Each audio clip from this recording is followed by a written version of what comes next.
Hi, boys and girls. This is Mrs. Smith.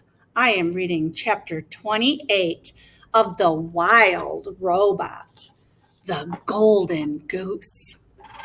Ordinarily, the forest animals would run away from the monster, but they were awfully curious why she was carrying a hatchling on her shoulder. And once Roz explained the situation, the animals actually tried to help. A frog, pointed Roz up to the squirrels. A squirrel recommended that she speak with the magpies. And then the magpie sent them over to the beaver pond. The ground grew soggier, the grass grew taller, and soon the robot and the gosling were looking across a wide, murky pond. Dragonflies buzzed through the reeds. Turtles sunned themselves on a log. Schools of small fish gathered in the shadows. And there, floating in the center of the pond, was an old gray goose. A very good morning to you, the robot's friendly voice boomed over the water. I have an adorable little gosling with me. The goose just stared. I am in great need of your assistance, said Roz. Actually, the gosling is in need of your assistant. The goose didn't move. Food, peeped the gosling. Food, food. That tiny little voice was more than the old goose could bear. She began gliding across the pond and squawking to the robot. What are you doing with that hungry hatchling? Where are his parents? There was a terrible accident, said Roz. It was my fault. This gosling is the only survivor.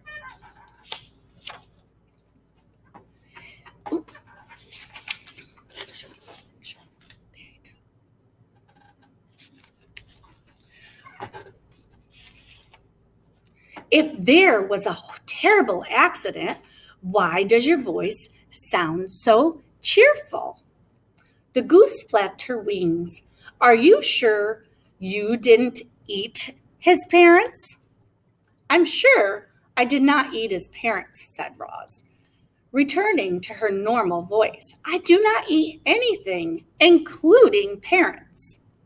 The goose squinted at the robot. Then she said, do you know who his parents were? I do not know.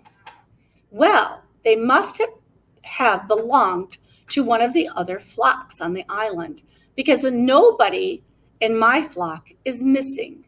Will you take this gosling? I most certainly will not, squawked the goose. I can't take in every orphan I see. You say this is your fault. It seems to me that it is up to you to make things right. Mama, Mama, peeped the gosling. I have tried to tell him that I am not his mother, said the robot, but he doesn't understand me. Well, you'll have to act like his mother if you want him to survive. There was that word again, act, very slowly. The robot was learning to act friendly. Maybe she could learn to act motherly as well. You do want him to survive, don't you? Said the goose. Yes, I do want him to survive, said the robot, but I do not know how to act like a mother. Oh, it's nothing. You just have to provide the gosling with food, water, and shelter. Make him feel loved and don't pamper him too much. Keep him away from danger and make sure he learns to walk and talk and swim and fly and get along with others and look after himself. And that's really all there is to it, all there is to motherhood. The robot just stared. Mama, food, said the gosling. Now would be probably a good time to start to feed your son, said the goose. Yes, of course, said the robot. What should I feed him? Give him some mashed up grass. And if a few insects get in there, all the better. Give him, Roz tore several blades of grass from the ground. She mashed them into a ball and then dropped the ball into a nest. The gosling shook its tail feathers and chewed his very first bites of food. By the way, my name is Loudwing, said the goose. Everyone already knows your name, Roz, but what's the gosling's name? I do not know. The robot looked at her adopted son. What is your name, Gosling? He can't name himself, squawked Loudwing. And then, with a loud burst of wing beats, the goose fluttered up from the pond and landed right on Roz's head. Water streamed down the robot's dusty body as Loudwing leaned over the nest. Oh dear, he certainly is a tiny thing, said Loudwing. He must be a runt. I'll warn you, Roz, runts usually don't last very long. And with you for a mother, it'll take a miracle for him to survive. I'm sorry, but it's the truth. However, the gosling still deserves a name. Let's see here. His bill is an unusually bright color. If I were a mother, I'd call him Bright Bill. But you're his mother, so it's up to you. His name will be Bright Bill, said Roz, as the goose fluttered back to the water. And we will live by this pond where he can be around other geese. I will find us a sturdy tree nearby. You will do no such thing, the goose flapped her wings. A tree is no place for a gosling. Bright Bill needs to live on the ground like a normal goose.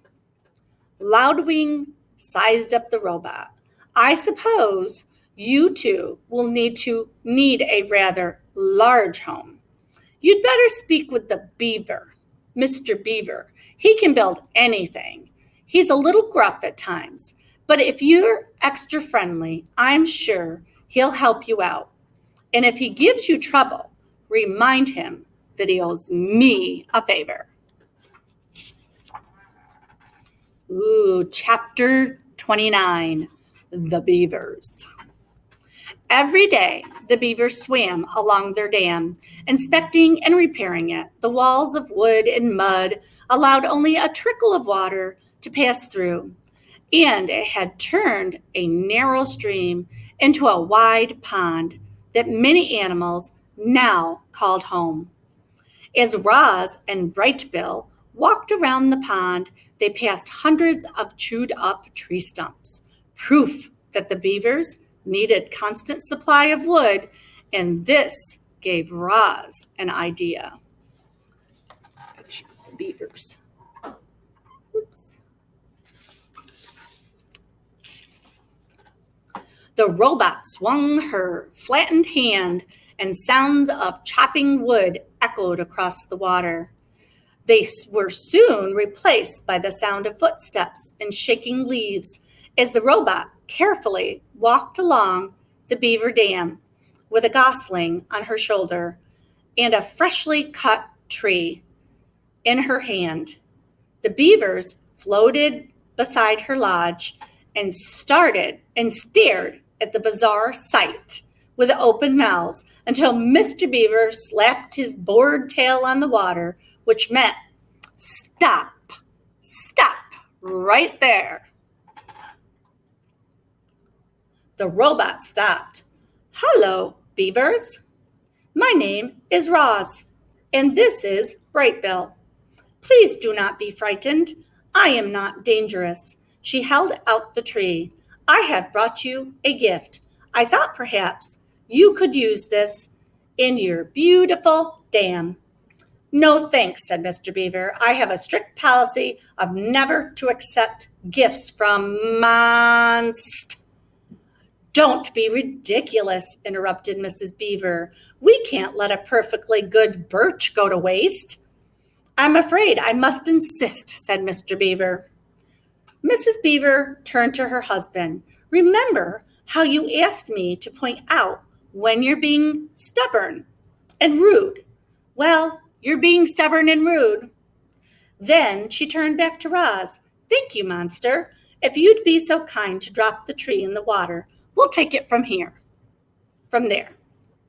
I am not a monster. Roz tossed the tree like a twig. I am a robot. The tree smacked against the water and sent the beavers bobbing up and down. Just then, Brightbill started peeping. Mama, hungry. So Roz dropped a ball of grass into the nest. The gosling thinks you're his mother, came a quiet little voice. It was Paddler, Mr. and Mrs. Beaver's son.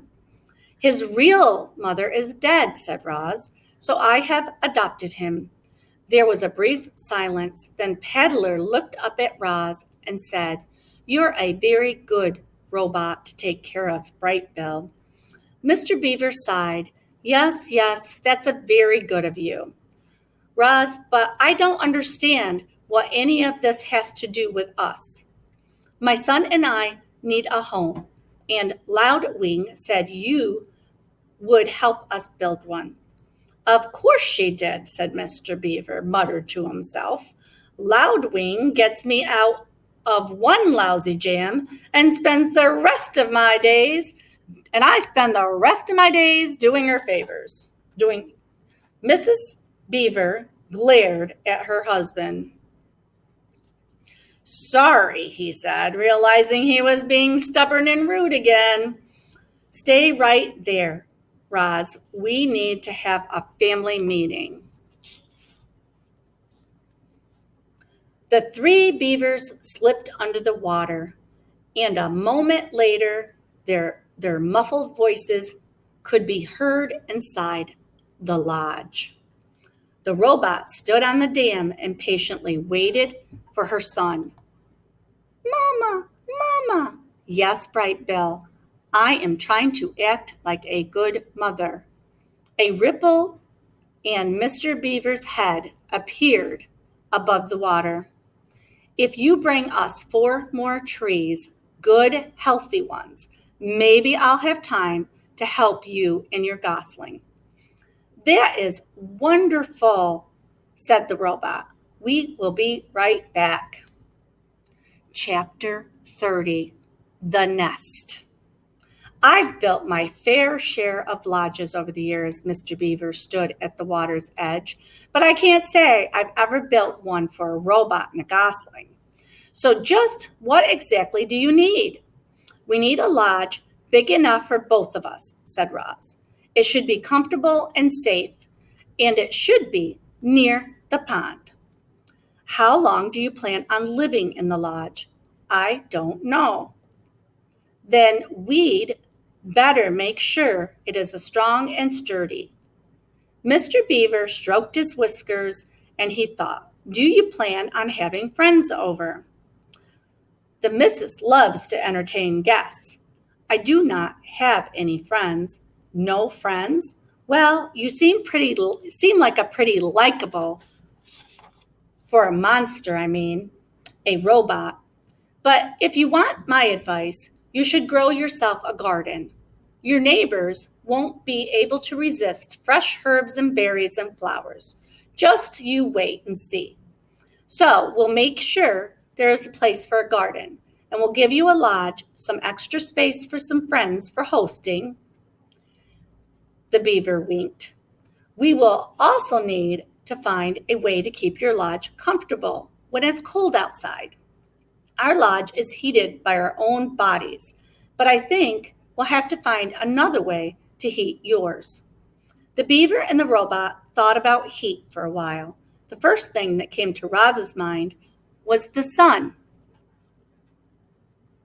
But then she remembered the hot sparks she had felt when sliding down the mountain peak. I could heat our lodge with fire, she said. Mr. Beaver blinked his little eyes. I will need to experiment, Roz continued, but I think there is a way. You go right ahead, Roz, said the beaver. But would you try not to burn down the entire forest? Do not worry, I will be careful. Let's move on, Mr. Beaver sighed. The next order of business is to find a site for your lodge. That meadow across the water would be perfect. But the hares will have to fit if we try to build there. I think we should clear out some trees and build right in the forest. And I know just the place. The beaver took them along the water and up to the dense section of forest that jutted into the pond. It needs some work, said Mr. Beaver, trudging through the thick weeds, but this ought to do the job. Yes, this ought to do the job, said Roz in her friendliest voice. Job, said Bright Bill. Mr. Beaver was incredibly skilled at taking down trees, but even he couldn't keep up with Roz's powerful chopping hands, so he let the robot do the hard work. He pointed out the trees and the shrubs that needed to go, and Roz started hacking away. By sunset, there they were standing in a newly cleared site, and they had more than enough wood to build a lodge. You did some fine work today, Roz, said Mr. Beaver. Yawned, I'll return in the morning, and we'll pick up right where we left off. What would you like me to do? Said the robot. Tonight? So you still feel like working, do you? Very good. Well, you can start by digging out these tree stumps, and you can collect all those large flat stones over there. And you can smooth down this patch of dirt so we have a level place to build. That should keep you busy. The next morning, Mr. Beaver returned to find that Roz had been very busy indeed. All the tree stumps had been dug up and their holes filled in with dirt. 20 large stones had been stacked on the ground and was now perfectly level. But what most astonished Mr. Beaver was that Roz and Brightbill had huddled around a small, crackling fire. Mr. Beaver moved his lips, but no words came out. Brightbill was cold last night, said Roz, so I taught myself how to make a fire. But how? I discovered that when I strike these two stones together, they create sparks. Like this. I directed sparks onto the dry leaves and wood until they ignited. Once I had the fire, it was easy to keep going. And if I need to put it out, I can just add water. Mr. Beaver sat and warmed his paws. I've never seen fire in such a neat little bundle. He stared into the flames. I've only seen it blazing through the forest, burning everything in its path. But this is marvelous. He took another minute and enjoyed the warmth. Then he and the robot got back to work. Mr. Beaver asked Robot to dig a trench here to place large stones, there to arrange logs, this way to smear mud, and that way. Birds and squirrels perched in the trees and watched the new lodge take shape. It resembled the beaver's lodge, but it was larger, a great dome of wood and mud and leaves. A simple opening in the wall served as an entrance, and the door was nothing more than a heavy stone that the robot could slide out of the way. Inside the lodge was one big round room. The arched ceiling was high enough that Roz could stand upright. A fire pit was set in the center of the floor, and a mesh of thin branches above acted as a vent. Long stones lined the interior walls like benches and were covered with thick cushions of moss. There was even a hole for storing food and water for Bright Bill.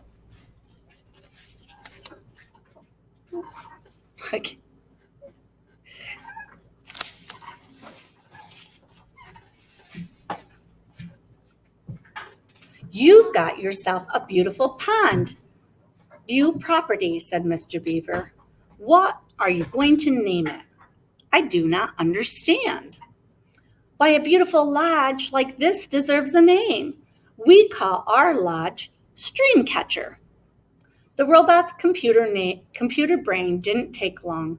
The lodge is for Bright Bill. Bright Bill is a bird. Birds live in nests. Could we call this lodge the Nest? Huzzah! Squeaked the beaver. The Nest is a fine name for a lodge. Nest, nest, laughed Bright Bill. They stood outside the nest and admired their handiwork until Mr. Beaver's belly began to grumble. That sound means it's time to go home for dinner. Thank you very much for your help, said Roz. We could not have done this without you. You're quite welcome, said Mr. Beaver, smiling. For your garden, you'll want to speak with Tawny, the doe, who lives over the hill. She'll know just what to do. And now, if you will excuse me, I have to hurry home before Paddler eats all of the best leaves. Enjoy your first night in your new nest. Chapter 31, The First Night. The stars were out, a fire was crackling. In the fire pit, Roz and Bright Bill were settling into their first night in their new home. This lodge is where we will live from now on. The robot plucked her son from his little woven nest and placed him on the floor. I hope you like it. The gosling did like it. He liked that it was big and warm and peaceful. He liked knowing that the forest and the pond were just outside. He waddled around, peeping to himself and exploring every little corner of the lodge until it was time to go to bed.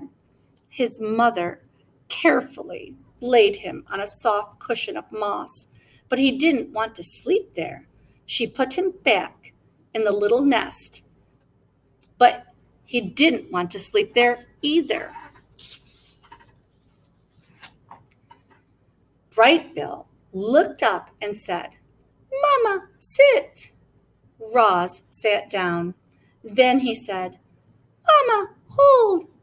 Roz held him. The robot's body may have been hard and mechanical, but it was also strong and safe. The gosling felt loved. His eyes slowly winked closed, and he spent the whole night quietly sleeping in his mother's arms.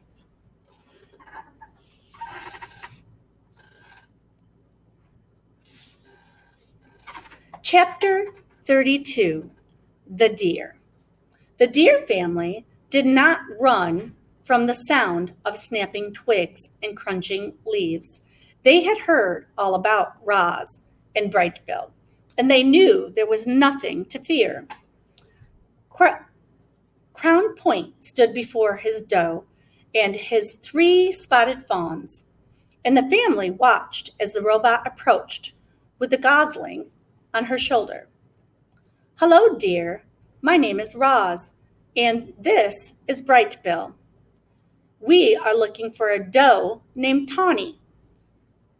Crown Point moved aside, and Doe silently stepped forward. Mr. Beaver helped us to build a lodge, said Roz, and he thought you might help us grow a garden. Mr. Beaver helped you, said Tawny's gentle voice. You must have done something for those beavers. I brought them freshly cut trees, said Roz. Tawny looked at Crown Point, and the buck slowly nodded. I will help you grow a garden, said the doe, the robot if you will let my family eat from it. The robot nodded in agreement, and then he quietly led Tawny back to the nest.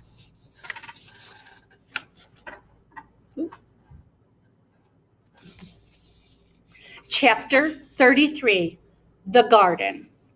After inspecting the grounds, Tawny asked Roz to remove all the dried brambles and weeds and leaves from the garden area. She asked her burrowing friends, the moles and the groundhogs, to dig through the dirt and loosen the soil. And then she asked all the neighbors to do something rather peculiar. Please leave your droppings around the nest. The more droppings, the richer the soil, the healthier the garden. As you can imagine, Tawny's request got everyone's attention.